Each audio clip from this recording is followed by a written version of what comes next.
शहीद समावेश के उपलक्ष्य पर दीवार लेखन कर प्रचार शुरू किया गया। कुल्टी ब्लॉक युवा तृणमूल कांग्रेस की ओर से कोलकाता में आगामी 21 जुलाई को होने वाली शहीद समावेश के उपलक्ष्य पर प्रचार प्रसार अभियान शुरू किया गया। बताया जा रहा है कि उक्त कार्यक्रम को लेकर दीवार लेखन कर प्रचार शुरू किया गया है।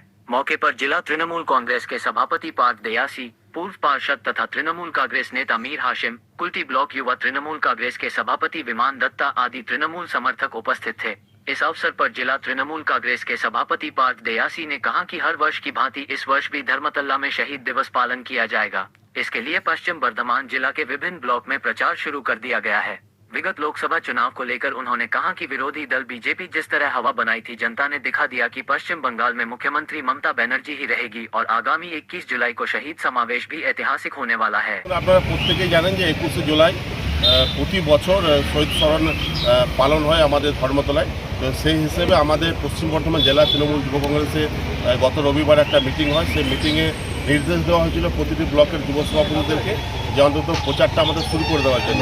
আমাদের গতকাল থেকে পশ্চিম বর্ধমানের সমস্ত ব্লকে দেওয়াল লিখনের কর্মসূচি শুরু হয়ে গেছে এবং আগামী দিনে মাইকের মধ্য দিয়ে শিক্ষণা মিছিল এই সমস্ত কর্মসূচির মধ্য দিয়ে আমরা 21 জুলাই আমরা কর্মসূচি পালন করব এবং পশ্চিম বর্ধমান থেকে এবার আমরা ব্যাপক পরিমাণে মানুষ তৃণমূল কংগ্রেসের সহযোগিতা একসাথে আমরা ধর্মতলায় উপস্থিত হব দিদির এবং অভিষেক বন্দ্যোপাধ্যায়ের বার্তা শোনার জন্য।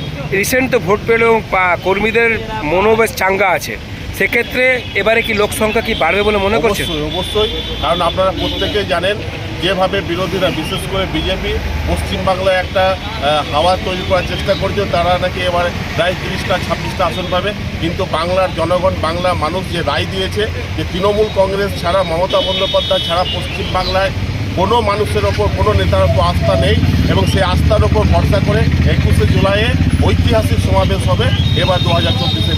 কর্মীদের প্রতি কি বার্তা থাকবে আপনাদের? কর্মীদের প্রতি বার্তা একটাই থাকবে যে মমতা বন্দ্যোপাধ্যায় এবং দলের প্রতি যেভাবে মানুষ আস্থা রেখেছে সেই আস্থার উপর ভরসা করে এবং পাথেয় করে প্রতিনিয়ত মানুষের সাথে আমাদেরকে থাকতে হবে, মানুষের কাজে আমাদেরকে নিয়োজিত থাকতে হবে এবং 21 জুলাই যত সংখ্যক মানুষ আমরা নিয়ে যেতে পারবো তার দিকে আমাদের লক্ষ্য রাখতে হবে।